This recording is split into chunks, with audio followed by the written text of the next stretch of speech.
Alors à présent, un mot sur le pétrole donc, comme prévu, sur les matières premières, donc l'énergie, le pétrole a été mitigé hier, hein. On a, constaté des hausses. Par la suite, on a vu que le pétrole a effacé ces hausses et donc la séance a terminé en baisse. Alors, pourquoi? Que s'est-il passé sur le pétrole? Alors tout d'abord, dans un premier temps, on a eu, des informations selon lesquelles, la Russie réduirait considérablement ses exportations vers certains pays d'Europe centrale.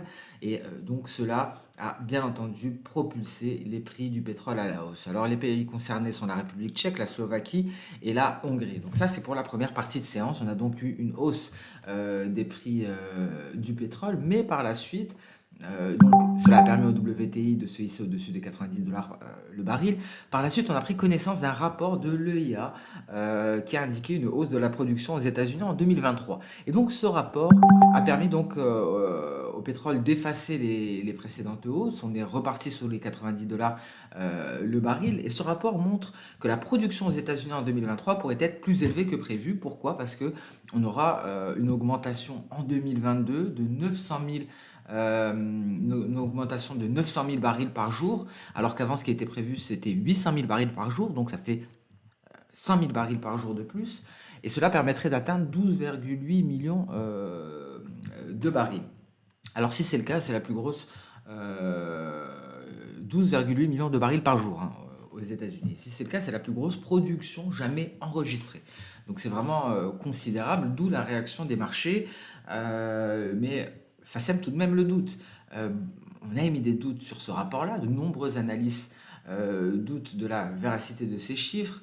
Il est très difficile, certes, de remettre en cause la crédibilité d'une telle institution, mais par le passé, il est déjà arrivé, à plusieurs reprises d'ailleurs, que les estimations et les prévisions aient ensuite été révisées. Elles ont été même révisées considérablement.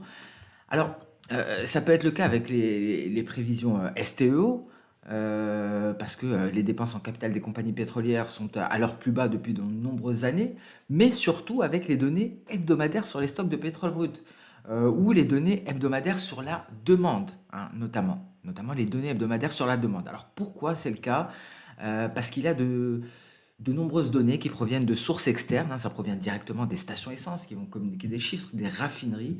Et ces données-là montrent bizarrement une augmentation de la demande de carburant, alors que les données de l'EIA montrent une baisse en dessous des niveaux de 2020. Donc il y a une grosse divergence entre les données qui sont communiquées par les stations essence et les raffineries et les données qui nous sont présentées par l'EIA, et d'où les spéculations. Donc on dit que ces données sont manipulées, trafiquées, faites sur mesure pour mettre une pression sur les prix du carburant. Et donc très certainement, j'en suis pratiquement convaincu, les données mensuelles euh, réviseront donc les données hebdomadaires incorrectes, hein. Donc lorsqu'on aura les données mensuelles, on pourra donc réviser à la hausse les données hebdomadaires qui étaient très approximatives, je pense. Donc voilà pour le pétrole brut. Attention tout de même à ce rapport, très difficile d'y croire. Peut-être un rapport fait sur mesure pour baisser les prix du carburant.